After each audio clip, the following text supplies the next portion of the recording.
gentlemen, welcome to another Manhood Academy debate. We have Sid and we have the professor, and as always, our debates are online for everyone to listen to. We do alter the voices. We will not put out the audio or the video portion of the debate, just the audio version. It will be altered.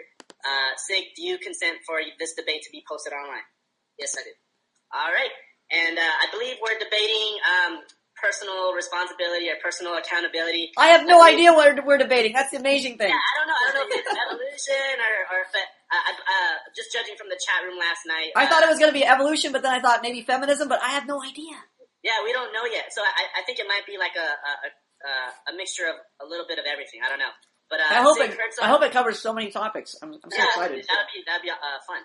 But he's heard some previous debates, and he has pointed out some flaws, and he would like to address them. Awesome, let's do it. So, without further ado, Sig, you may start.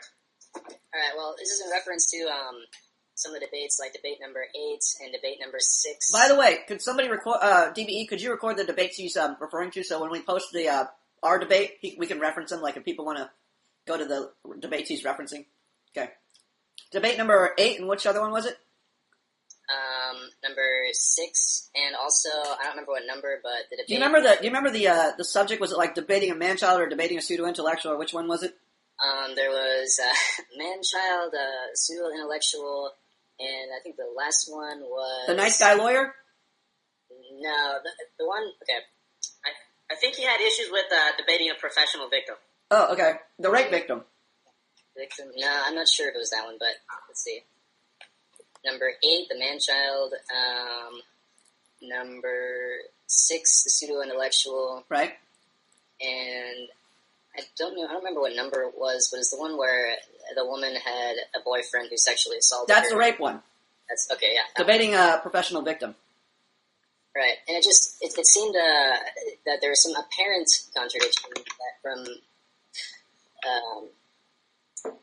some issues where it seemed you value personal responsibility, yet you also recognize the effect of influence on others. So, the effect of influence? I didn't catch that last part.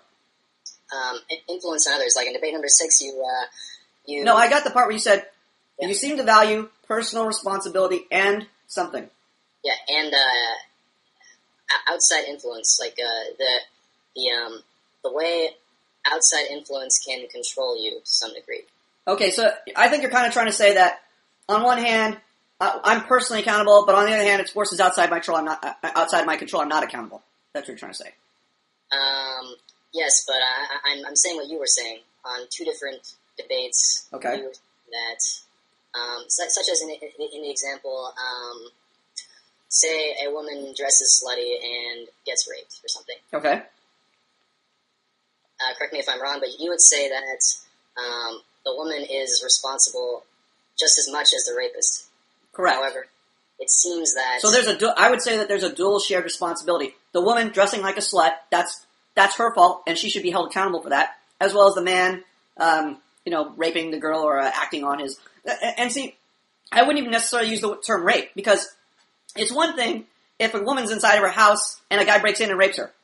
Mm-hmm. But it's another thing if a woman's wearing provocative clothing and taking advantage of a man's sexuality, his libido, his male libido, that's just biology, and then he acts on that. See, it's two different things. To me, it's not rape and rape. It's rape and irresponsible behavior and resulting irresponsible behavior as a consequence. Just as if you have a single mother who raises, who creates a single mother situation for herself either through divorce or bad relationship management, and now she's a single mother and she has to raise kids, well, she put herself in a bad position, number one. And then as a result, now the kids grow up and they become criminals. Typically, single mothers raise the vast majority of criminals. So you see, there's a criminal behavior. They're committing crimes against people. They're responsible. But on the other hand, there's a single mother who is producing the criminal behavior. So she has to be held accountable too. So that's what I mean when I say, yes, in that situation that you described where a woman is wearing provocative clothing, again, taking advantage of male sexuality, she should be held accountable there. It shouldn't be treated, it shouldn't even be called rape. As, a case where a woman is like inside her house again and somebody breaks in and then he rapes her. That I would consider a legitimate rape. Two different things.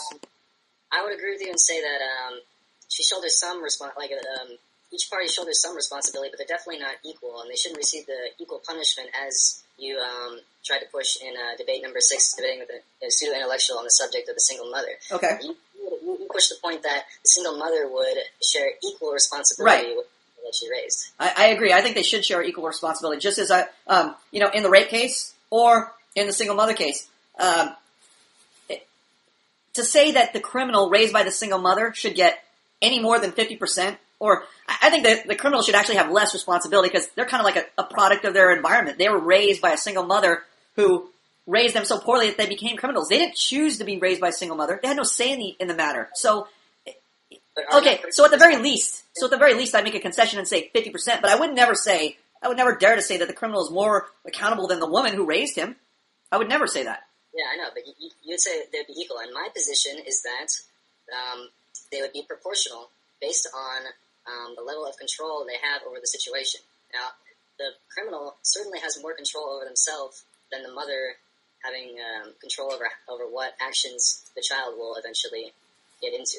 Especially in Lunatic's example where he talked about the child committing a crime in their adult life. Now, in their adult life, any number of influences could have caused this the crime that they committed. So, well, yes, you could say it could be the day of the week they broke up with a girlfriend, whatever. But by and large, I mean, it's not just the criminality; it's all the other issues. I mean, that we deal with here at the Academy: the inability to get a date, inability to talk to women, the inability to socialize. All these things are connected to bad parenting. So, what you're trying to say is, bad parenting is like maybe a 1% issue, and then there's all these other variables that happen that are responsible for producing this criminal. That, nothing could be further from the truth. The parents have such a huge influence, and it's so ironic that it's never talked about. When you talk about issues in low test scores in the Mexican, Latino community or the black community, we don't talk about it in the Asian community or the Jewish community. Why? Are circumstances not affecting Jews or Asians that are affecting blacks and Mexicans? No. The same things happen to all these people as a group. But the difference is in the family at home, the emphasis on education. There's a meme that's going around the internet. It's called Angry Asian Dad or something of that effect. Strict Asian Father. What's that? I see that. Strict Asian Father. Strict Asian Father. And the reason why this meme is funny is because it's true. If it wasn't true, it wouldn't be funny. But because people of the Asian descent know that the father has a super high expectation, then all the jokes about him or the person getting a low grade or a low outcome in life and the father always expecting something higher, that's what makes the whole meme funny. And it wouldn't be funny if the Asian culture didn't have a family that emphasized education or excelling. Whereas in the black culture, I mean, if you closed your eyes and just said, okay, it's a high expectations black dad, people would laugh because that's ridiculous. I mean, sure, there are black dads who have maybe higher expectations than an Asian father, but by and large, generally speaking, that's not the case at all. In fact, it's just the opposite. The dad's not there, or dad doesn't care, dad's in jail, dad's on drugs, etc. So that meme wouldn't apply to the black community because that's not part of their culture. That's not part of their upbringing. And that's why you see, when you think of an Asian, you close your eyes and think of an Asian community. Do you think of gangbangers? Do you think of tagging? Do you think of fighting? Do you think of low grades? Do you think of homeless? When you picture an Asian guy, is that immediately what comes to your mind? An Asian guy? No. The reason why that doesn't happen is because at home, the educational emphasis is so high because of the family. And as a result, you see the community as a result, it's not affected by all these arbitrary factors. Sure, there's a lot of different social variables, but the one key variable you see consistently over and over is the family life. It's different in an Asian community, in a Jewish community, right?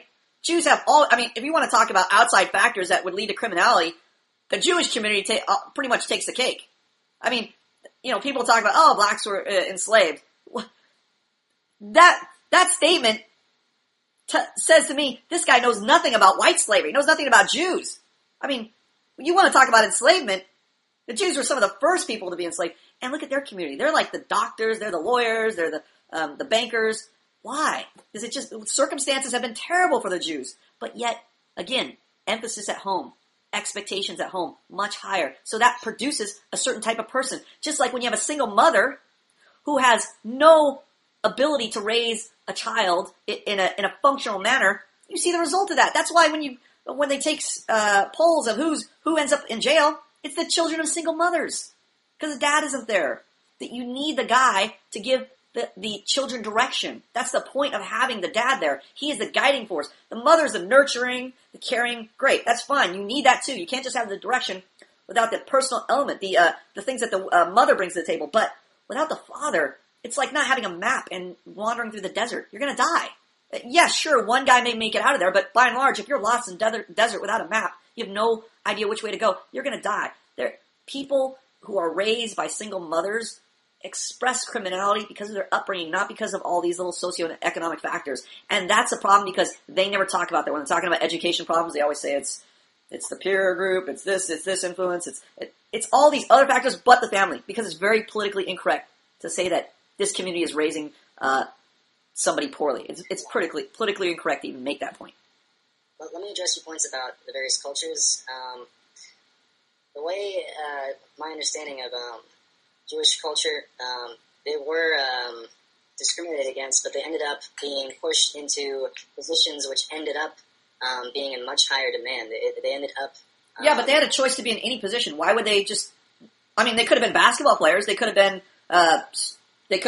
bus boys. I mean, right? They had a choice to be a bus boy. Why did they become bankers? Why did they become media titans? Why did they become lawyers? They had every other occupation they could have chose. And those occupations are even easier. Like if I had become a truck driver as a Jew, that's much easier to do. Less schooling, less demands, less requirements. I could have easily become a truck driver. Why would I become a lawyer? I'm not sure actually. But in the way black people, they came from slavery of physical labor to... Same with the Jews. They came from Egypt, even older than black slavery. They're building pyramids. They came from manual labor. And that's not the way it happened. That's not the way. How did it happen? The Jews were paid laborers, and they... Oh, when they're working for Pharaoh, they're all paid labor. I didn't realize that. Where's that? Where's the record? We got a Jew here. Hey, Jew, sorry, you're not involved in the debate. You can't step in. Sorry, Jew. No. You weren't working in the pyramids, Jew boy. You keep your mic down. Free labor right now. Hold on, moderator. Moderator, give this Jew a warning. If he speaks out again in debate, he's either going in the oven or he's going out. This is a warning to everyone. Please mute your mics. The only people talking are I got very upset. And the two debaters. Hey, Sig, I apologize for this outburst from the Jew. I'm not affiliated with him in any way. All right, well, we're getting off topic. I understand. No, but I think this is very relevant because you make the case that blacks were, picking cotton. They were unpaid slavery, basically, and we all are familiar with that because it's in recent history. It's a recent history. Back to how we're getting on topic here. We're talking about cultures and their effects on people. So are we right? But it's a huge thing for you to say the blacks are slaves, right? You say that, and I acknowledge that. I agree with that. But then you're saying Jews weren't slaves. That's a huge disagreement, and that really affects the argument you're making. Because to say that Jews weren't persecuted, it's almost like saying there's no Holocaust. The Jews weren't thrown in ovens. They were just persecuted a little bit. That's like saying the Jews weren't forced laborers in Egypt. They were just kind of paid workers. It's not the same argument. But let's get back to our topic here. That is that's relevant to the topic. You're making the argument that they didn't have as hard a life as black people who grew up as slaves.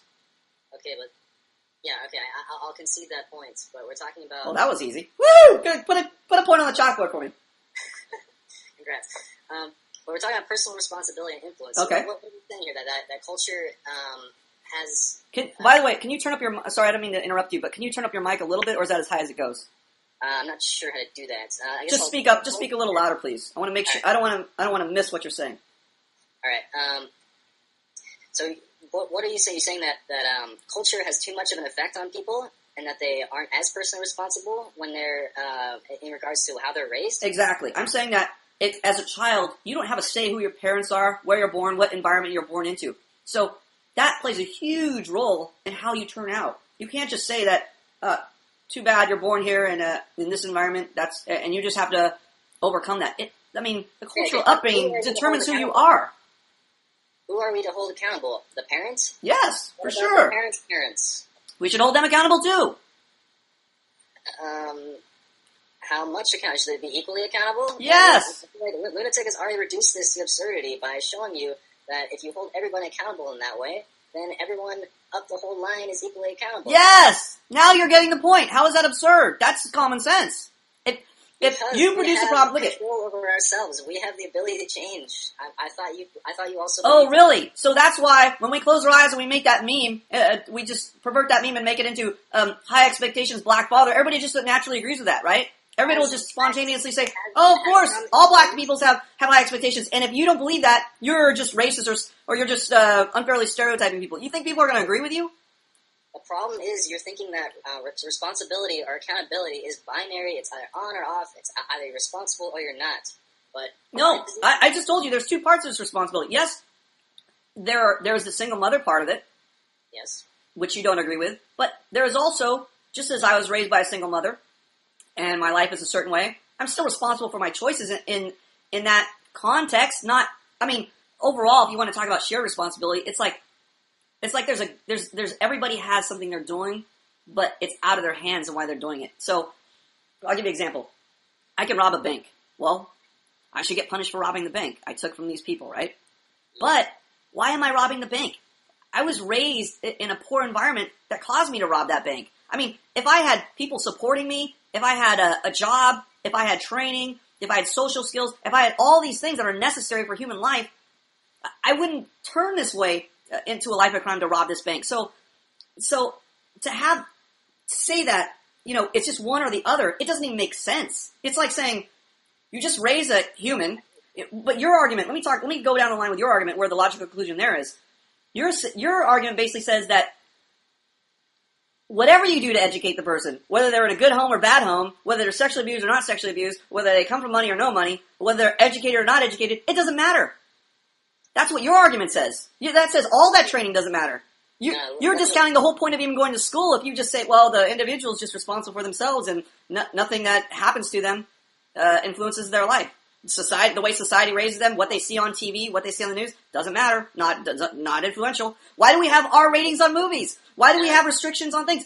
Because those things affect people emotionally and psychologically. They affect how they turn out. Just like if you see, okay, I'll give you a prime example. Vets that go off to war. They see death, they see killing, they see murder. They have this thing called post-traumatic stress disorder. So if they are psychologically affected and then they go out and kill somebody or they kill themselves, they suicide, they have violent life, they beat their spouses, they drink, they become alcoholics. Are we saying, well, that's just the vet's fault? Too bad, you're responsible. What about the war? How come you see it across vets. You see it across vets. When they go to war, they come back with this syndrome. Why is it vets in particular? I thought everybody was just responsible for themselves. The war shouldn't have affected them, right? The war shouldn't have any influence on them. I'm saying that there is influence on. Oh, so now you're changing your position. There is influence. No. I'm trying to. Maybe I failed to communicate my position properly, but what I'm saying is influence does have some measure of control over people. How much? Personal responsibility. There is more. You have more control over yourself than other people have. How much? How do we decide the percentage? How much does a war affect me? How much does seeing a body blown apart affect me? You have to choose some measure of that, but how do we measure that? There's no but. We need to get to the bottom of this because this is actually a practical issue. You're saying I saw a body blown up in front of me. I saw a body blown up in front of me, and I was ordered by a government to shoot people in response. And I've seen all that trauma. How much now does that affect me? What's the percentage, and how do we calculate it? You tell me. I don't know, but it's not. You don't know, and now you want to talk about policy and fairness and justice? How can you ever dare to even talk about those things without even having a measure, a standard for figuring that out? And not be able to tell you exactly where that would be. I'm trying to tell you that influence has some measure of control over a person, but we also have control over ourselves. So yeah, but you can't decide how much is which. So what does it even matter? Would 1%, 10%, 100%? You can't even say. You have no standard for measuring it. You have no standard for punishing or rewarding that. Like, how can you even enforce that in policy if you have no standard? Then everything being equal, is that what you're saying? I don't know. I'm asking you. You're the one making the statement that says we should be able to determine that it's 63.8% responsibility for the environment and 47.6.3% for the single mother involvement or the other factors involved. I mean, how do you determine? Then how do you write policy based on that determination? Okay, we'll talk about practicality later, but let's talk about later? the ideal situation. All right. The ideal I'd rather talk about it now, but all right. The influencers should be held accountable in proportion to what control they have over the individual that I think that's a silly argument because there's no way, you just already demonstrated there's no way to measure that or standardize that, so it's a... Yeah, that's the next step. There's no way to tell what influences each other unless you can establish a clear cause-effect relationship. I think we've pretty much established that by history. I think history historically tells us, and even common sense tells us, when we picture stereotypes for a certain reason. There's a kernel of truth in them. Okay, let's talk about practicality in that sense then. How would you enforce that influence? How would I enforce... How would you enforce punishment of influence of various cultures that cause these undesirable behaviors? Well, here's the thing. It's going to seem kind of unfair because you have to start somewhere, and that's a problem. Nobody wants to be the test case or the guinea pig for changing our standard of justice. But you got to start somewhere. So here's what we do. I'll give you an example. Here's how I'd run the prison system if I were in charge, or just society. Let's say I just took over society one day, and now I'm in charge of the penal system. I would say this: look, I don't care if you cannibalized the family of 5 people with little babies and you ate the rabbits and whatever, or you broke a speeding law, right? I don't care what your offense was. I don't care why you're in there. I'm freeing everybody. Everybody's out free today, okay? So murderers, rapists, serial killers, and people who broke the speeding limit, okay? So everybody gets free, okay? But here's the important part. Everybody gets a clean slate. But now it's real. Because if you're caught for some crime, no more of this bullshit like, you get a year, and no. It's going to be serious punishment. I'm not going to fuck around with you. So let's say you assaulting, murdering, whatever, stealing, it's going to be a serious punishment. Like if you're a murderer, you're done. You're gone. Death penalty. Head's chopped off. That's it. So my punishments are going to be more severe. There's going to be public caning. If you're caught with graffitiing a building, you're not going to pay a fine. I'm going to take you outside there. I'm going to have some guy paid to beat you publicly.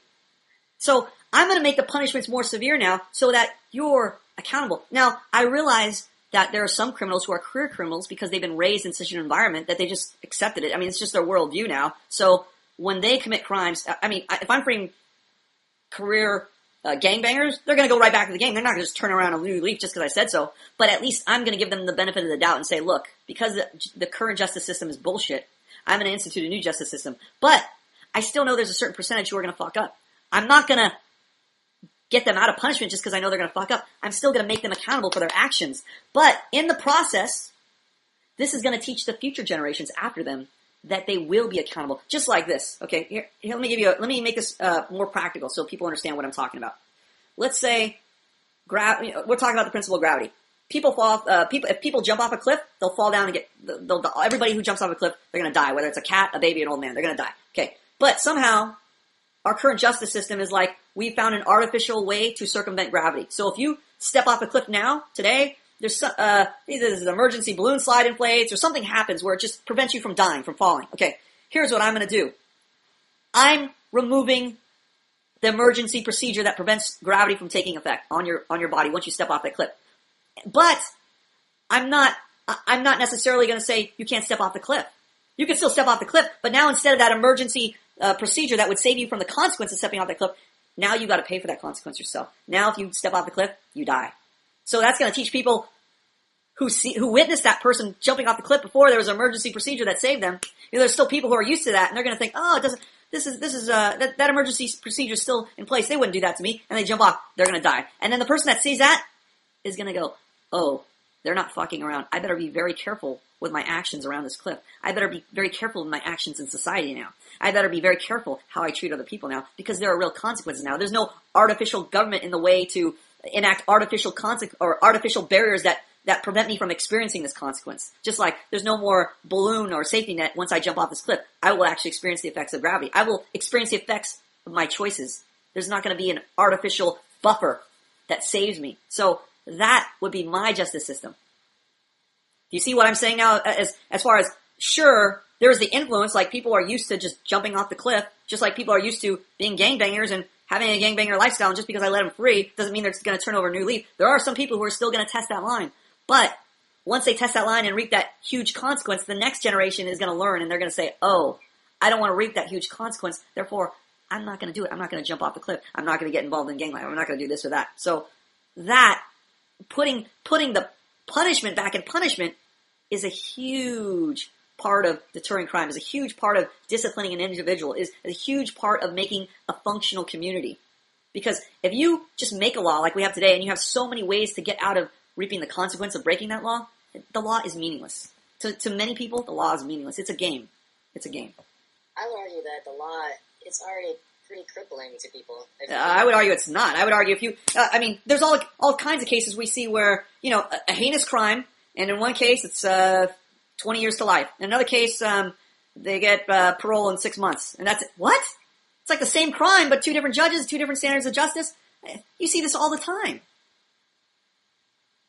Well, I'm not sure what particular case that is. What particular? Like a lot of cases. This is not just one case. That's why I'm not just talking about a particular case. I'm talking about a lot of miscarriages of justice just because of the judge, the jury, circumstances. People get off. There's high-profile cases that talk, sports player hit somebody, killed somebody. Our own president, the president's wife, Bill Clinton's wife, killed somebody. She murdered somebody. I'm not sure if it was Barbara or Hillary, but it's one of the first ladies. Yes, it was when she was a teen. She murdered somebody driving a car. But no problem. No problem. That's vehicular manslaughter. It's negligent. I don't care if it's with a car or with a gun. Why that crime is not as serious as premeditated murder. Not as serious? That's a joke. That's a joke. That's like saying, I'm just having fun with my friends. I'm swinging around, I'm swinging around a mace for some reason, and I actually hit a friend in the face and kill him. But I was like, I didn't see him, they were behind me. It's just negligence, it's just manslaughter. No! You're the irresponsible fuck that was doing that thing that caused that person to die. That's the same as you plotting a murder of a person. They're both dead. In both cases, the person is dead. It doesn't matter if your intention was malice, you had malice over here, you planned it a week before, or whether you were just negligent swinging around your mace and you accidentally hit him, and they were behind you. In both cases, you're negligent. You're the cause. People were just talking about, hey, you gotta be responsible for your actions, and now you're saying, it's just intention. It's just intention's different. No, the outcome is not the only relevant thing in determining. It isn't. Okay, so we got two dead bodies here, but how I feel determines the outcome of the crime. Yes, it does, because if it's unintentional... so I could just say, I plotted to murder this guy for a month, and then I could just change my story and say, it was an accident, I didn't really mean to do it. I had second thoughts, and when I was planning to shoot him a month ago, I had second thoughts, and I just got nervous, and my finger slipped and shot, and hit the trigger and killed him, but I didn't have the intention of doing it. I changed my mind later, so I should only get manslaughter this time, because it wasn't premeditated. The actions that resulted in the accidental outcome should then be evaluated.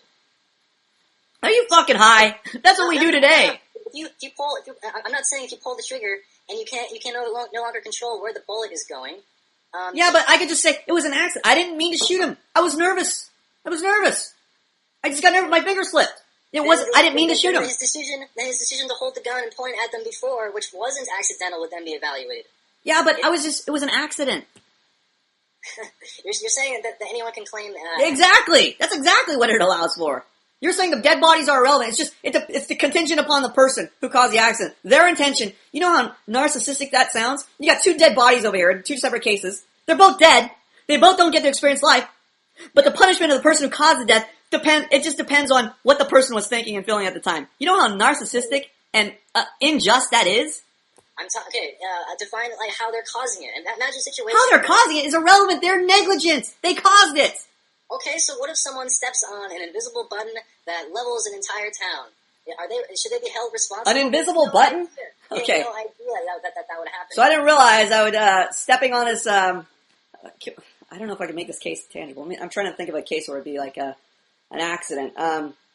Like a road. Like, I know they typically use this example. Driving a car, right. Skidding. Someone's in front of you while you're driving. Look, you got in the car. Yes, a rainy day, tires may go out, you're swerving.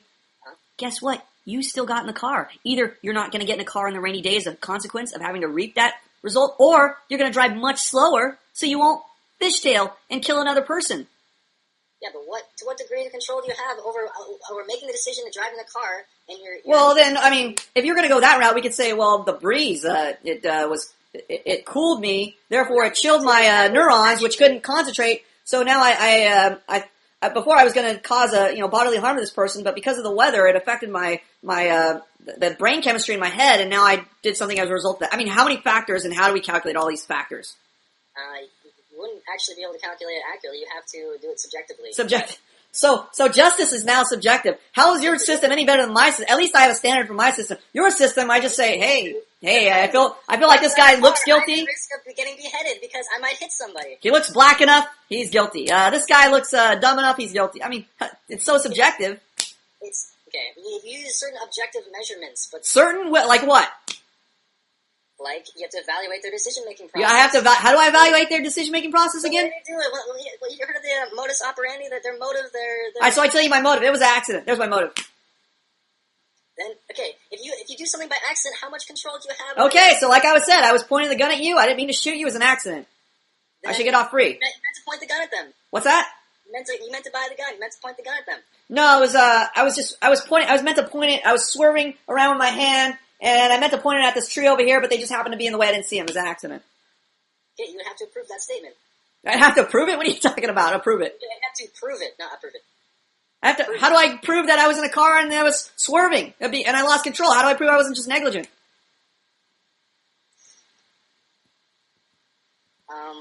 Well, if you're driving along... Do I get a point on the chalkboard, or you got some argument for me? Because I'm waiting for it. Well, I'm not sure how that's proven in the court of law, and I'm not sure. Well, that's the problem. A lot of things are subjective. That's my point. I'm not sure either how it's proven. That's my point. Whether they prove this guy was intentionally had malice in his heart and forethought and had this crime all planned out, or whether this guy was like a fit of rage, or whether it was accidental. He's negligent in all cases. Doesn't matter. The point is, you still have a dead body here, a dead body here, and a dead body here.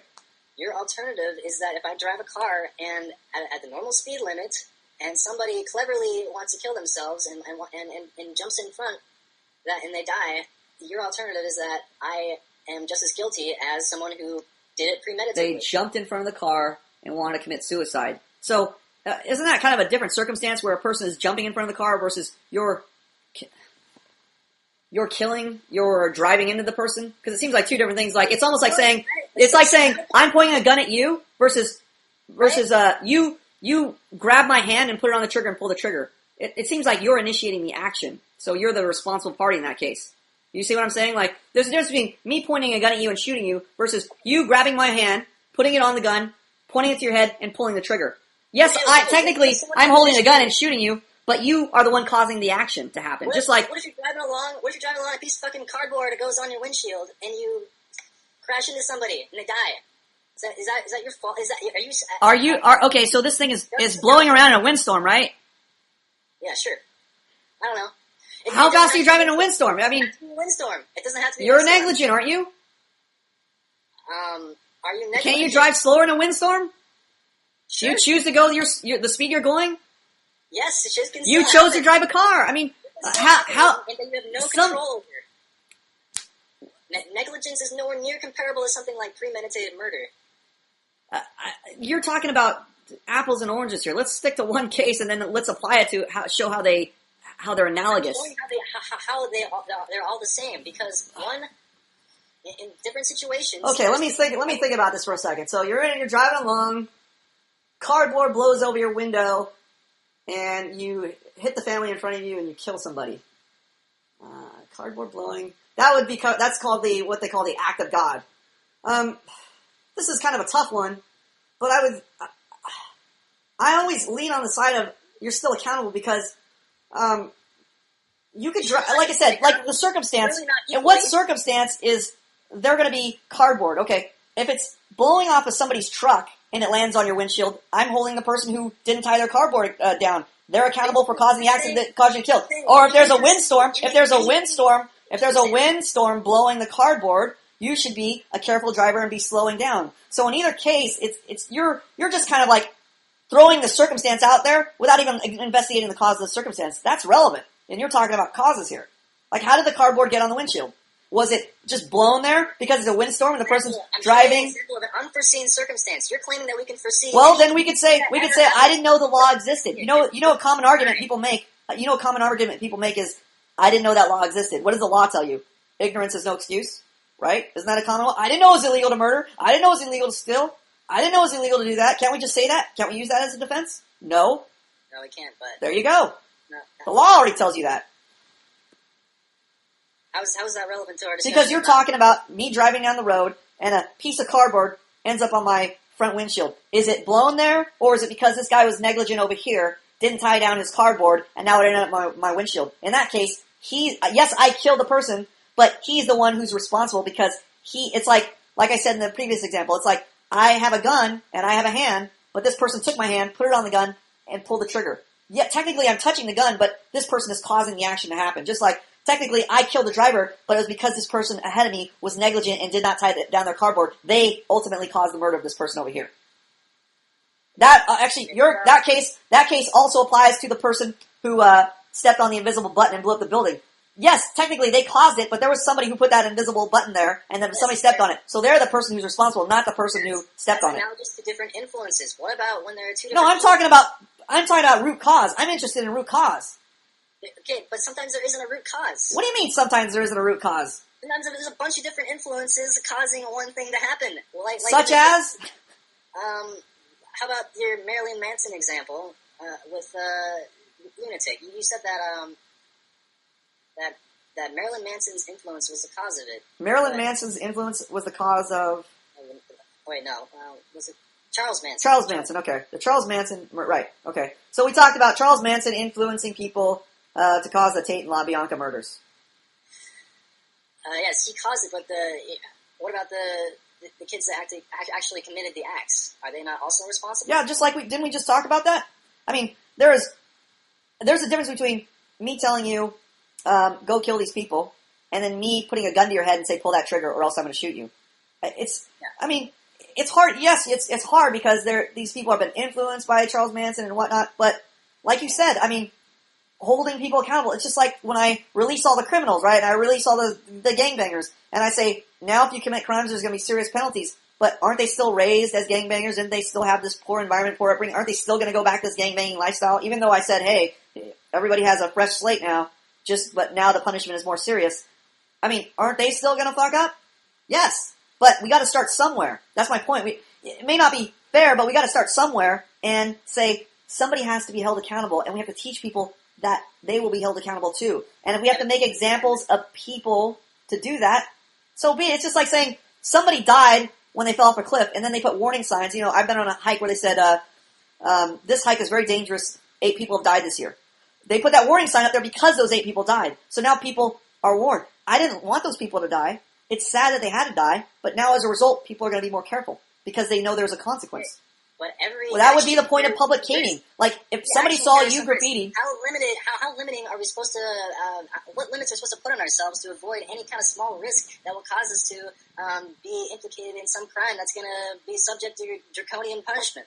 What do you mean draconian? I don't understand what type of risk you're trying to mitigate here. I mean, what are you talking about as far as... Driving a car. If I mess up driving a car, then I don't know if you realize this, but people talk on their cell phones and cause murders with their car. You think that's better to what you call my draconian punishments, to just say, oh, well, you're talking on your cell phone, you weren't paying attention, that's sorry. Just, act of God. I don't know what happened. You think it's not a good idea to take that person who is talking on their cell phone and cause this person's death where they can no longer experience life to also take their life? You think that's unfair? Okay, no. You think personal responsibility is unfair? Is that what you're telling me? No, but... you just said, I don't know if I want to drive a car now because something may happen. Yeah, but you're choosing talking on a cell phone specifically. Okay, you give me an example. I'll answer it. Give me an example. What are you talking about? Be specific. I thought the cardboard one was pretty good. Didn't we just cover that? We talked about wind blowing and you being more careful in a windstorm. Don't drive, just like in a rainy day. Don't they tell you to slow down when it's raining? Okay, what if there's something you can't foresee? Give me an example. Be specific. I don't know, anything, like something falls from the sky. Something falls from the sky. What? I don't understand. Something's on the road. Someone's in front of you, and something falls out of their car and hits you. Okay, again, was that person irresponsible when they put that thing in the road, or they didn't secure that to their car? They're the cause. Okay. They should be held accountable. What if it's not a person's fault, though? What if it's something like a pothole that no one can see or something? Pothole nobody can see? Be held accountable for. Okay, pothole? Who's in charge of keeping up the roads? Who has authority over the roads? I guess. Who has authority over the roads? That's what I'm looking for. Who's in control of the situation? Who's in charge of it? If the city's in charge, the city should be held accountable. I mean, who's the mayor? I mean, the mayor, whoever's in charge of making sure the roads don't have potholes, he's accountable. Okay, so the same. Look, if I'm a family, here's the prime example. I'm a father in a family. Yeah. My kid doesn't know what he's doing. He just wanders off in traffic and gets killed. I say, well, his fault. Sorry. No, I'm the parent. Aren't I responsible for his behavior? Should I be able to go, well, fuck it. Hey, he's his own life. He's his own man. Sorry, he's 5, but he's his own man. I'm not responsible for what he does. He wants to wander off in traffic. That's on him, not on me. What would you tell the parent? He doesn't know the consequences of his actions. And you don't? You're telling me you don't? No, I would. Okay, well, so then what's the problem? You know how to slow down when it's raining. The problem is when it's difficult to determine the root cause. When it's difficult to determine the root cause. Okay. What if there's a pothole, but it's not that big of a pothole? And how big is too big? If it's causing a death, I mean, isn't that big enough? So we don't know. So what? Well, I'm pretty sure if a person dies and it was because of the pothole, we would know it was big enough. That would be a good determination. What if? Okay. How about if it was? It's big enough for them to die. Like they caused an accident. You said they hit a pothole and their car swerved as a result. That's big enough to cause an accident. That seems like it's a big enough pothole problem to me. Okay, so how would you determine their like? What if they were being negligent and the pothole actually was small? Well, then aren't they the cause if they're negligent? They're driving all over the place negligently. Okay, but you're defining the pothole. You're defining the size of the pothole. As okay, so you're saying they're drunk driving and swerving, and then they hit the pothole that causes them to kill the person. Responsible or the drunk driver? I would. Why not hold them both accountable? Why not hold the drunk driver accountable for drinking when he should have been drinking? He should be accountable for that, which caused him to swerve in the first place. And then he hit the pothole, which somebody else could have hit driving normally. Why can't we hold both of them accountable? If the pothole is that big and it causes you to swerve off course, have to be a big pothole, I would say then we'd hold the person in charge of the roads accountable, because aren't they in charge of maintaining the safe roads? Yeah, but should they be held equally accountable? Why not? If it's that big of a thing where a person who's drunk or a person who's sober could have hit the same pothole and swerved and killed somebody, why not? Wouldn't that force people? Look, if you knew, let me ask you a question. If you knew that you were accountable as a murderer if your child wandered into traffic, how would that affect your governance of that child? Would you just let them wander off and do whatever they wanted to do? If you knew you were accountable? Yeah, surely you'd be accountable. But how would that change your behavior and the way you dealt with that child? Because for that to happen, you would just not have to watch it, just stay inside and watch TV. What are you talking about? I'm saying it would affect your behavior to the point where you would be forced to become responsible for the other person. You would watch out for them. You would make sure they didn't go into the street. You would take steps. You would either put a gate there with a lock on it, or you'd be outside watching them. Or if they wandered past a certain point, you'd be spanking them to enforce the restriction that you shouldn't be going past a certain point. Otherwise, there's serious consequences. And I don't want to reap those consequences, so I'm going to make sure you obey me. Okay, I'm not sure where you're going with that. Okay. What do you mean you're not sure where I'm going? Doesn't that change your behavior, the way you act? Just like if I'm drunk driving down the road and I knew I was going to be accountable for a murder if I hit somebody, that I shouldn't drive or when I'm drunk, or I shouldn't be drunk when I'm driving. Wouldn't that change my behavior if there was some serious consequence? Yeah, sure it would. But my point is, if you're... Okay, so what's bad about that? Okay, if you're putting all the punishment on the person that you have determined to be the root cause, are you not ignoring the influencers? What about the situation where... Okay, so let's do that. Let's do this. We'll kill two birds with one stone. Drunk driver and bad parenting. Or just like a gangbanger and bad parenting, right? Okay. So, at the very least, the parents would be sure, like, if you were held accountable for, well, as a parent you are accountable for your minors, but let's say, ideally accountable, your kid joins a gang. Mm-hmm. You should be responsible as a parent. So if they commit a murder, he gets a death penalty, and parents get a death penalty. I think that's fair. Then people would know, if my child's joining a gang, I better take every step and every precaution, every measure. Either I'm going to report that child and get them sent to jail or juvie or whatever, or I'm going to discipline them early on and spank them and make sure they're obeying me and not respecting my authority in my house. I'm going to take every step if I know that if that person grows up and fucks up, it's on me as the parent. I would be damn sure that child was doing well in school, getting a job, had a productive outlook, was happy socially. I would take care of all these. It would force me to become more responsible for this child versus, well, once they're 18, they're out of the house, not on me. What? I'll be here. Take your time.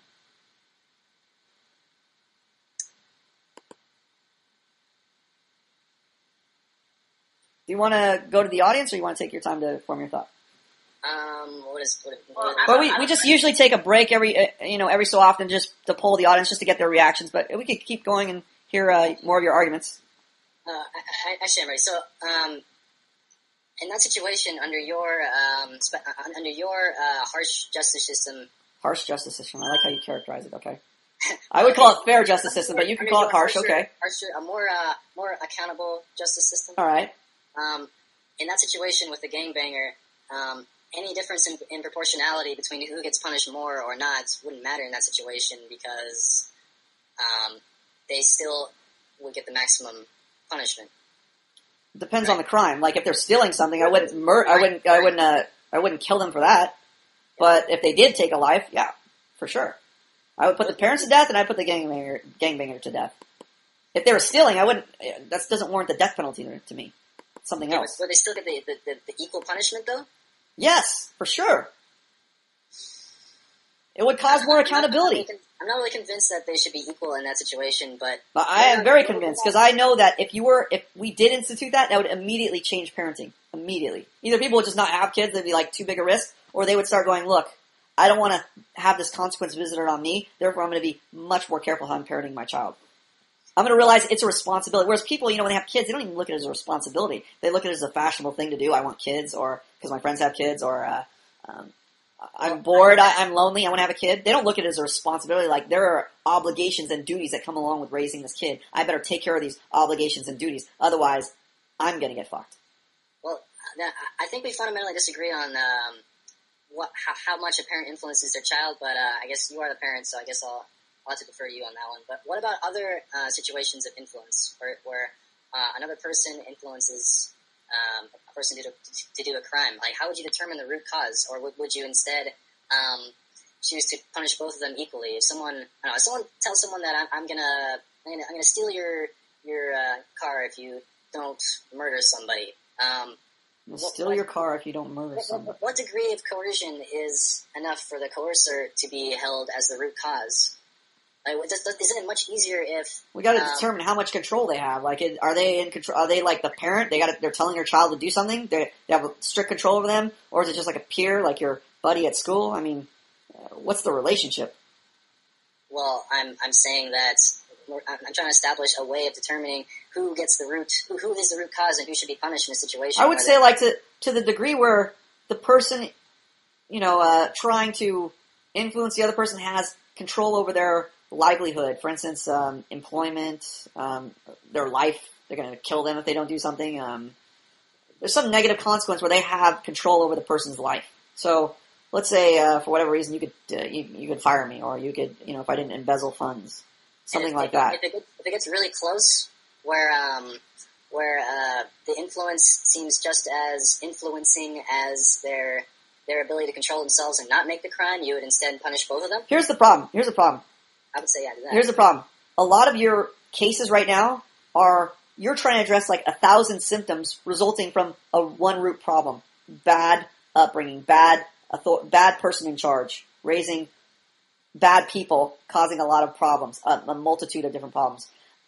The way to solve it is not to go case by case, like how much control does he have in this embezzling situation, or in this gangbang murder, or this teacher-student relationship, where they're caught cheating on a test. And there's any number of cases in any number of cultural situations, but the root cause is the same. It's bad people in charge, or I shouldn't say that. I should say a bad exercise of authority leading to bad outcomes, bad behaviors, bad people raised in a community under this authority. Either it be a mayor, a senator, a father, etc. So the root cause, if we address that, it'll address these issues, all these little side issues, the sub issues of how much should the person be held accountable in this case versus this case over here. Well, this person's a teacher, this person's a judge. These little cases are all a result of not taking care of this one root problem. If you take care of the root problem, all these cases will be handled. The reason why we're focusing so much on these all these little symptoms is because we're never addressing the root. Just because we address one symptom doesn't mean another symptom isn't going to crop right up. So you're trying to plug, you're looking at a dike and you're waiting for a hole to spring up and you're saying, how should we best plug up this hole in the dike? When you really should be saying, how do we build a correct dam? If you build a correct dam, you won't have to worry about all the myriad of holes that are popping up. It's not, should we use plaster here? Should we use two fingers here? Should we get a team of people to sandbag over here? Should we I would say, how about build a correct fucking dam the first time so you don't have to worry about where to put your finger? That's my point when I'm talking about dealing with the root cause, punishing appropriately the root source. And that will take care of all the little symptoms you're talking about here. These different cases, that you can't foresee all the different variables. It's just impractical. Well, and the result is we have a subjective justice system today where, same crime, different punishments every time. It's like 4 years, 10 years. I mean, it just depends on your lawyer and how well the DA has proven his case. It's bullshit. It's a crapshoot. People know this. I mean, look at the OJ verdict. Prime example, right? I mean, look at the Casey Anthony verdict. Prime example of just these ridiculous miscarriages of justice. Were those caused by our inability to jump on an individual for... Jump on an individual? Yes. We had jumped on OJ's parents and Casey Anthony's parents. We wouldn't have OJ and Casey Anthony in the news today. Yes, for sure. Well, I feel like that was caused by an entirely different issue than what we're You may feel that, but I'm telling you from experience that the people in charge determine how the people who are under the people in charge turn out. Let me say that a little better. Those who are governed, their behavior is determined by the governors. The governors determine how people act, how people behave. The laws we have in place today determine how people behave. The punishment, the enforcement of those laws determine how people behave. So you can see our society is a result of our government governing us, determining how we behave in a certain situation. I'll give you a prime example. Normally people's instinct is to help others. Somebody gets in an accident on the street, somebody is committing a crime and they see a person naturally running down the street. Your natural instinct is to help, right? I want to help that person. They're dying. This person needs CPR. But what do they think about now? Oh, somebody helped somebody in another case, and I saw it in the newspaper, and they had a lawsuit. All right, they broke my ribs. They were trying to resuscitate me. I wasn't breathing. They did CPR. They broke my rib. Now I'm suing you. Who wants to deal with that? If the court holds that person accountable, now next time I see a person on the street, I think, well, yeah, I want to help that person, but I don't want to get sued. I don't want to lose my income, my house, my job. I don't want to lose all these important things that are good for my livelihood. Why should I risk all that for this person I don't know? Well, initially I would have, but now the legal policy governing me determines how I behave.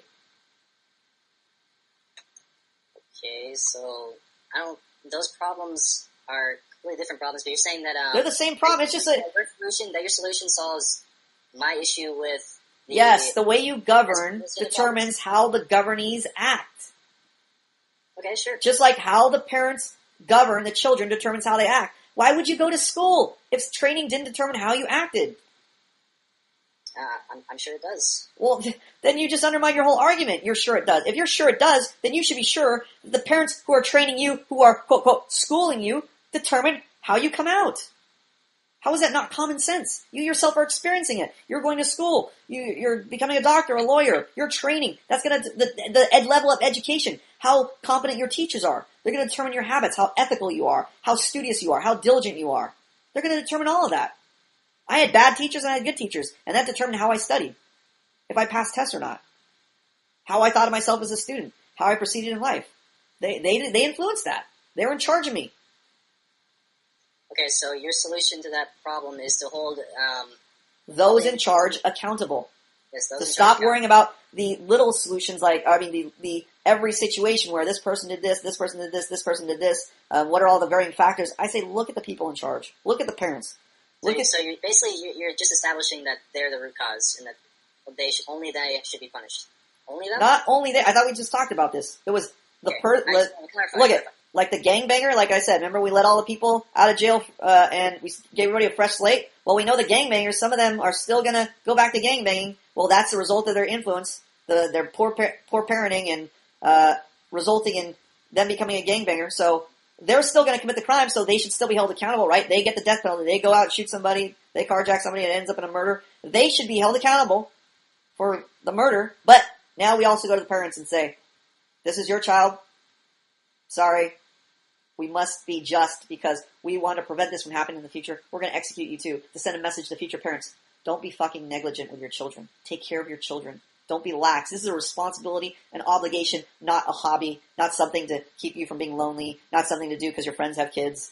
This is an obligation, a duty, a serious thing that will affect other people's lives. When you bring people in this world and you don't raise them correctly, we'll have the Boston Marathon bombers that we had recently. We'll have the people who are negligent with their job duties in the Texas fertilizer plant that just blew up and killed all these people because the people were negligent in their job duties. Why are they negligent? Upbringing.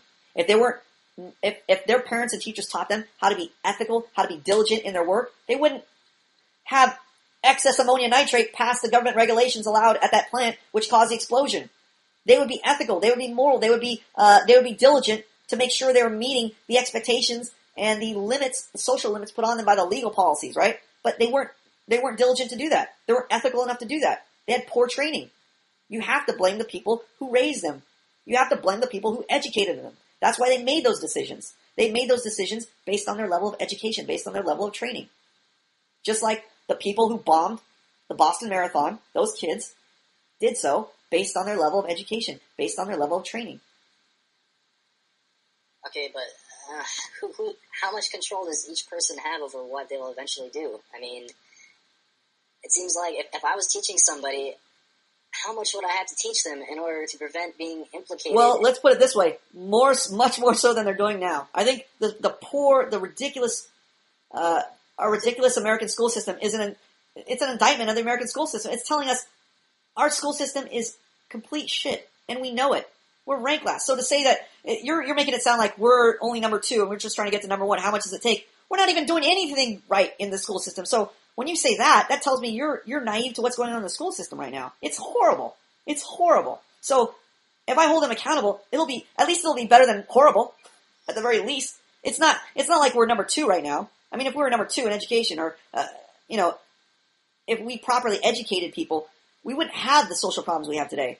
But we do have them because we have such a poor education. We have poor government. People don't trust our politicians. Why? So many scandals, right? That influences how people behave in society. It's from the head down. About the teachers, though, like how much could they teach them to? How much could they teach them? Yeah, okay. Well, when I was growing up, I was subject to thousands of don't do drugs commercials. That's nothing. Look, let me tell you what I'm talking about. The teachers today in the classrooms are not in charge of their classrooms. The kids are in charge of the teachers. Teachers always fear an accusation of sexual assault, or they discipline me when they shouldn't have, and the teacher gets fired. Teachers are walking on eggshells around students when it should be the other way around. There was a time when you could paddle a student who was misbehaving. Now it's like sexual abuse if you paddle them. So teachers are always walking around on eggshells. They know that children have the authority over them in the classroom. That's ridiculous. You can never teach effectively if the people you're teaching, the people you're governing, have control over you. If the students govern how I behave, this academy would fail immediately. It would be no different than the American school system. The reason why this academy succeeds is I'm in charge. It's not an American classroom. It's a totally different classroom here. That's why the students here succeed. It's a totally different classroom. I'm in charge.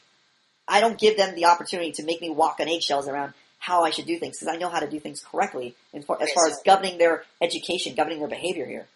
So if they did take charge, then they would be able to have a lot more control. They would be able to. If they had more control here, they would be fucked. Because it would basically be them coming. I mean, they came here because they were fucked, because they're already in charge of their lives. And look at what a poor job they're doing. That's why they're here. They're already in charge of governing their lives. They already have proved that they don't know what they're doing when they're governing their own lives. They need somebody else to govern their own lives. They need somebody else to control their own lives. That's what the parents should have done. This is just telling me their parents have done a poor job governing them when they were growing up. A lot of people here, including myself, have very poor families. I don't mean that economically. I mean they're they're horrendous when it comes to raising their children correctly. Okay, fair enough. All right. So how did that? I'm kind of. Let's take a little break because we've gone a long time. Let's get some audience reaction. Blue, go ahead and you can go ahead and pull around. All right, let's go with Stingray. Do you have any reactions to what you've heard so far? Yeah. I wish you would go to someone else first. But... Oh no! Well, it was, okay, yeah. Come on, this guy had the balls to debate. All you have to do is respond. You don't even have to put out an argument. It's true. It's just that when you sit there listening for so long. Well, okay, basically, I think about today's society, and it seems kind of nice. Like, I can kill somebody, and then, 5 years later, I can get out. And I think, well, society really cares about me. But honestly, society doesn't care about you. If it cared about you, it would keep you from killing people. It would essentially, everyone would control each other. And keep each other from killing each other. I mean, I went to this church group thing, and I was amazed at how emasculated everybody was. They said, you don't need to have expectations. You don't, because, that's what God would do. Anyway, I don't want to get into that. Right? What is this, a Sermon on the Mount? Let's get into some reactions here. I don't want to hear your life philosophy. I want to hear about what you thought about the debate so far. All right, so Sting, what you're saying is, in a perfect world, everybody would put everybody in check. Yeah. All right. They would. Yeah. All right. Thank you for summing that up, moderator. Yeah, let's go to Bloki. He's pausing. It's for station identification. Go to some. Muted. All right. Go ahead, Okay. Bloki. Well, this debate was a long time coming for me. I was really excited coming into this because it was something which I'd thought about a lot, the nature of crime and punishment when you're holding people accountable. And I couldn't think of a solution. It completely escaped me. I was thinking, like, if we keep parents accountable, then surely we keep their parents accountable, and it goes all the way up. And it really troubled me for a long time. So I was really pleased to hear about this, like, clean slate, starting over, 100% accountability setup that the professor advocates. Because I thought, yeah, that's like naturalistic. It's common sense. It's fair, and it would work. And I'm just relieved that I finally found the answer to my question, actually. All right, let's go to Paperclip. I was a bit concerned about one of the examples Sig, the challenger, brought into the argument about personal accountability, and that's he was talking about how there could be a situation where a guy wants to kill himself. So if I'm driving down the street or down the road, he's going to jump in front of me and then get hit by me, and I'm going to kill him. Now I understand that that's like the analogy of him putting a gun in my hand and then having me pointing at him and then shooting him. But then once this goes to court, like where do you find the evidence to say, look, this guy committed suicide, or this guy purposely jumped in front of the car, and I wasn't just driving or being negligent. I mean, they would do that in either case. I mean, let's say they were doing it in the typical court justice system now, where they'd measure all the factors, intention, and all that crap. They would do that in either case, under my justice system or the current justice system. They're still going to do the same thing. They're going to investigate. They're going to find their online journals. They're going to go to their home. They're going to ask questions. Was he suicidal? What his frame of mindset was. They're going to go to their Facebook pages. They're going to find all that evidence. Did he leave a suicide note? Why was he wandering there? Was it nighttime? Could he see? They're going to do that anyway. Okay. So that's kind of how they determine how it happened. They're going to get witness statements. Did he jump? Did he look like he was running? I mean, why was he on the side of the freeway? Those type of things. Okay. That makes me feel better then. Because I was really worried about somebody who didn't kill somebody on purpose, or somebody who, didn't kill somebody gets treated like a murderer, even though the other guy was trying to commit suicide. But besides that, I find this very interesting. And I mean, first and foremost, this is a lot of information for me, so I'm still trying to absorb everything and just understand both people's point of view. But for the most part, I really enjoy the fact that, Professor, you would hold parents accountable for their children, because, like, I just thought about this. If I had a child and I get held responsible for him doing anything stupid, like robbing, killing, or anything else can get him in trouble, it's also going to get me in trouble, and I don't want to get in trouble, so that would make me think twice about, first of all, having a child, and if I do have a child, spanking him, disciplining him, making sure that he's going on the right path. So I really like that idea. All right, thank you for your reactions, and it's a good thing you can listen to this on the recorded podcast. All right, and Purple Ranger, you're up next. I don't see your video, so I don't know if your microphone's working. Purple Ranger, go to the next one. All right, let's go to Hesh. Ish. I felt that this was less of a debate and more of a lesson. I feel that Blue, you kind of failed to moderate this because there were a lot of times where Plum, I felt, should have been leashed, should have been muzzled, and Sig should have stated his case. But at the same time, I'm feeling Sig, you kind of like failed to have anything concrete there. I didn't feel like you actually had a standpoint or a point, you were just pointing out flaws. And I didn't feel that you actually had a belief there or anything else, or no principles in place. Thank you for your criticisms, Hesh. I agree. I think I stepped over him on a number of occasions. But I don't think it was serious. I think he still got his points in, but I think there were points that I definitely stepped on him and you didn't moderate properly. Well, I thought I stated my case pretty clearly. It's more about having accountability being proportional to the control over the situation and having the punishment being distributed proportionally based on that.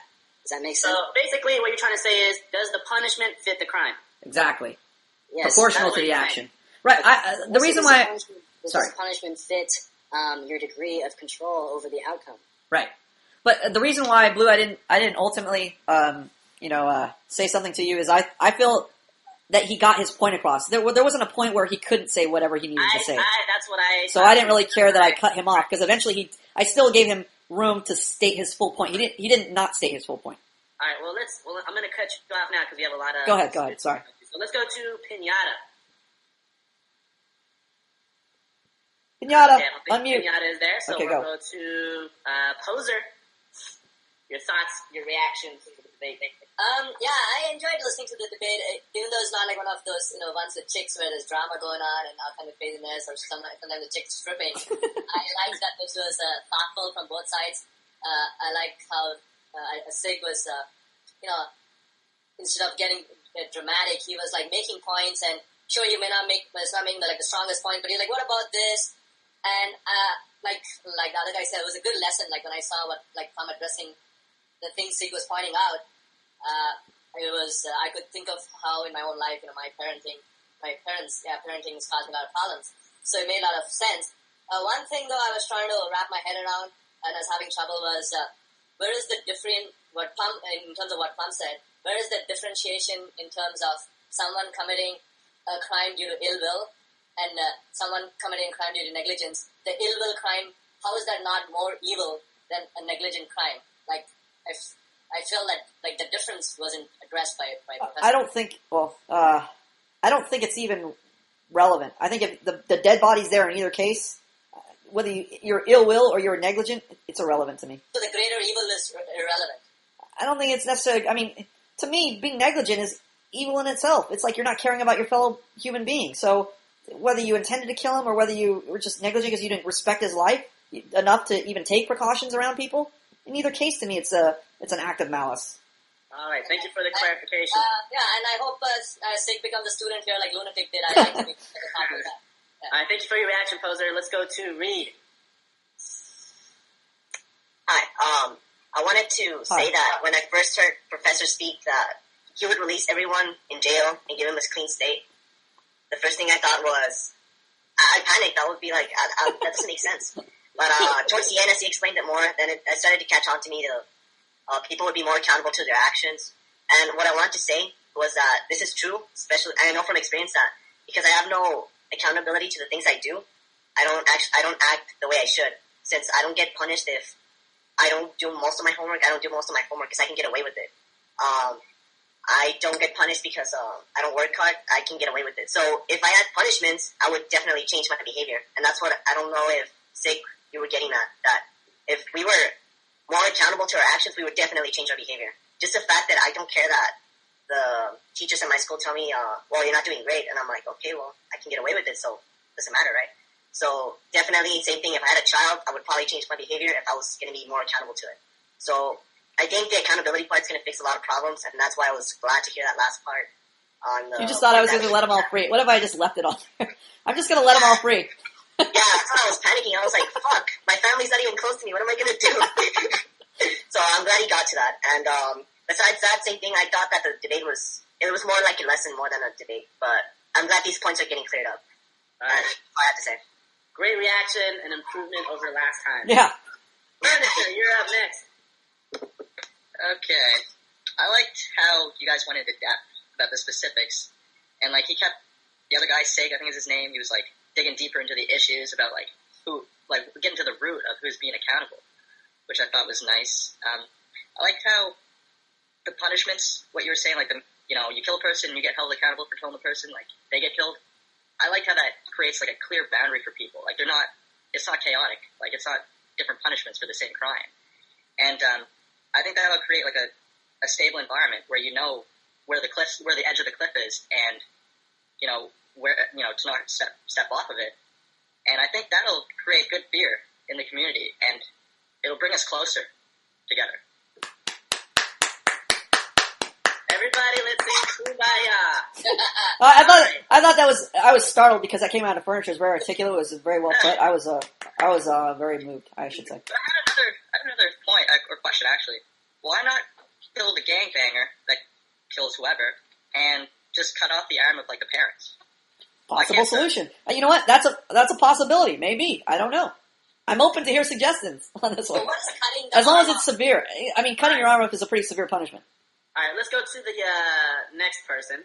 And Zymox, you're up next. Zymox, unmute your mic.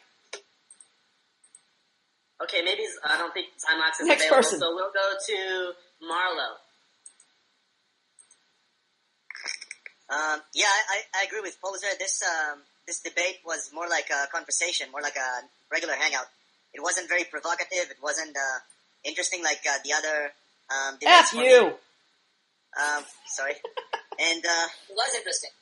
it was interesting. It wasn't like Don't be yellow. swayed. Don't be swayed. Stick to your opinion. It wasn't interesting. Right. Keep going from there. But I kind of wondered when Professor talked about the dike, the hole in the dike versus building a dam from the start, and I kind of wondered started wondering what are the reasons for what's your name, by the way? Sig. Sig. Name's Sig. What's Sig's motives for claiming against accountability for people? Because when I kind of realized maybe he's like me. He wants to. He's afraid of limitations. He's afraid of responsibility. He's afraid of people giving him, like, putting him in a cage of limitations, because that will kind of create a situation where I'm going to be afraid of doing things, and I don't know. I'm just afraid of limitations and responsibility. So, and this society is so much about freedom instead of accountability, that I thought maybe he comes from that kind of perspective. I just wondered what's his reason. Where is he coming from on this? That's all. Okay, so you have questions. Maybe Sig can clarify a few points later. Let's go to Brian. Okay, maybe Brian's not there. That's Chewy, WB. you're next. WB, are you there? Hold on. WB, are you there?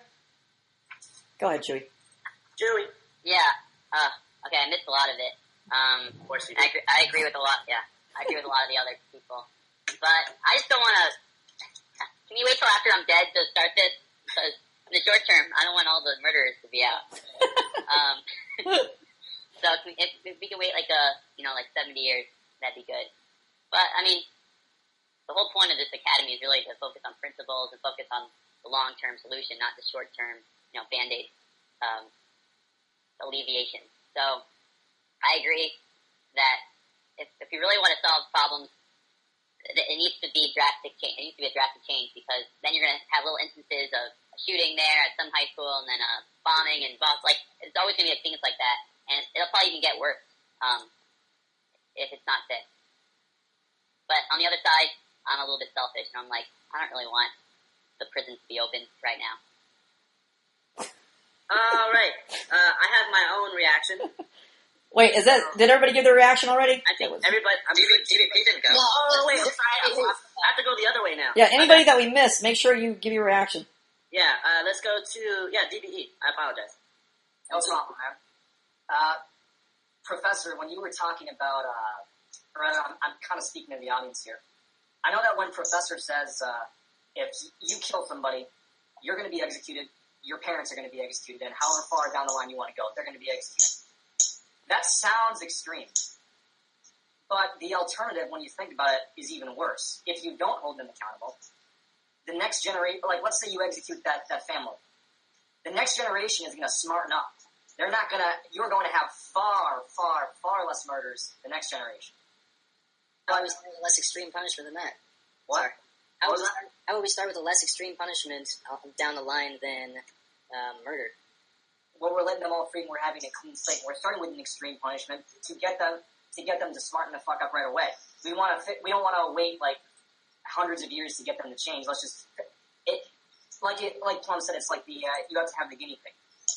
But the alternative to not doing that is you look at today, you have the most heinous crimes being committed. You have kids microwaving babies, things like that. All these ridiculous crimes that are far worse than murder because of a lack of accountability. So to me, while it sounds extreme, I look at how things are going now with today's justice system, where you have men being killed because of false rape accusations, being killed by violent mobs because they've been falsely accused of rape, looking at corrupt cops and all these other things. All these are the problems that stem from a lack of accountability. I would much rather have this extreme system that would seem extreme for a generation, but then lead to a happier, more peaceful lifestyle a generation later, than deal with all the bullshit that there is today. And as for you, Sig, I don't mean this to be condescending or insulting, but you're a real nerd. You're a real nerd in the sense that I don't mean that like just to call you names. I mean it in the sense that you are focusing on, you want to focus on 1,000 different ways of curing a problem rather than just fixing the root cause. Like you kept going, what about this? What about this? What about this? What about this? When the answer was pretty much the same every time, but you couldn't see it. That tells me that you're a bright guy, thoughtful guy. You're obviously somewhat mentally disciplined. You don't get emotional in debates like our other debaters, but it tells me that your education is still very poor, that you can't go behind the semantics and see the principle governing what's going on. That's my reaction. All right. We have Powerful. Zoom. I thought that was powerful. Yeah. Zoom, you're up next. All right, I thought Professor's idea was a little extreme, and I thought Sig's ideas were still not quite. They're too passive. I think there needs to be a middle ground where all the punishments are on the same level, and you're still holding the parents accountable for the actions of the children. I think that would serve the same purpose without having the extremes of death to the parents. You know what? I want to just say one little point. I'm open. I just want to have some kind of extreme, not some kind of extreme punishment, some kind of comparable punishment where a person who lost a life. So, like somebody mentioned, cutting off an arm. I'm open to hear suggestions along that lines. At least that's a severe punishment, but it's not death. So something in that extreme. I wouldn't say extreme, but I'm saying something to that magnitude. So it's a significant punishment, not just a fine or an imprisonment. If it's somebody's life is gone and taken, it should be that much of a magnitude of a punishment, like either you cut off an arm or take your life, something of that magnitude. But I'm open to suggestions, is what I'm saying. I also liked the way Sig kept digging for answers from the professor, trying to get to the root of what he was trying to say, so that the professor actually said more along the lines of what he was actually trying to say. But overall, I thought it was productive, and like the other said, it's not quite as emotional and scatterbrained as some of the other debates, so I liked it in that regard too. Okay, is there anyone that I missed? Okay, I think I got Zymox. Zymox is not here. Okay. Go. All right, so I have my reaction. So Hold on a second. We got like a lot of mic chatter. If you're playing with your mic, please mute your mic right now. Go ahead, Blue. All right, so I really appreciate this debate because we have Sig on one hand who's really arguing the status quo, the current system, and that the current system of justice is okay. Where we have Plum, where Plum has an extreme view, extreme in a good way, but it's a bold claim. And the reason why it's good to argue from the extreme sense is because I feel like our current sense of justice and our sense of accountability has been watered down so much that people who are otherwise irresponsible, negligent, there's a whole generation of people thinking that they're doing good. They're good people. They're not the ones committing the crime. So to have an extreme view really shines a light on how impure our justice is. So, a functional view. I think that's a really good point. Yeah. So, I mean, it's like so it seems extreme to say, people who are who are very lax in their own integrity. Exactly. So even when you say things like, I would be open to suggestion other than killing, anything would be better than what it would be right now, because there's a whole generation, parents not taking responsibility for their children. What my kids do is their fault. It's not my fault. I didn't do anything. So to have a pure thought a pure sense of justice really shines the light on all the bad stuff. But great debate. I want to thank Sig. Sig, did you have any? I don't know if you wanted to continue, but did you have any closing remarks? Let's do a closing, because I actually have to go back to Q&A right now. So let's have closing statements. Go. You want me to go first, and then I'll let Sig finish? Have the last word. Yeah, go ahead. Okay. I want to say, Sig, I enjoyed talking to you. You were very thoughtful in your line of questioning. So that showed me you were educated to a certain degree, which I can always appreciate. And I appreciate that you had the balls to come here and debate us, whereas most people are cowards and won't dare to air their views publicly. So I appreciate that. I think you're dead wrong, but I appreciate you coming. Okay. For my closing remarks, before we got to the going to the audience for responses, I was thinking that we kind of did come to an understanding where, in practicality, yes, there's no way that we could hold everyone proportionally accountable, and that you can really only claim a root cause to the influencer and the root cause to the actor, and when they meet in the middle, just hold them both accountable. So I think we can agree on that. Okay. Lou? Hey, we got some common ground. This is this is unheard of in Manhood Academy. Unheard of, unprecedented. What do you think about joining Manhood Academy? Bloggles is already like, here's the application. Come on in. Only for free. Yeah, for free. No, since he's a bright guy, he could get a scholarship. I'm just wondering, Lou, can we close the debate first, and then you can talk? Go ahead. Right. So I'd like to thank everyone who was participating in the debates, and all the students and spectators. Thank you for coming to the debate, and we welcome any other debaters. We'll see you next time. Good job, guys.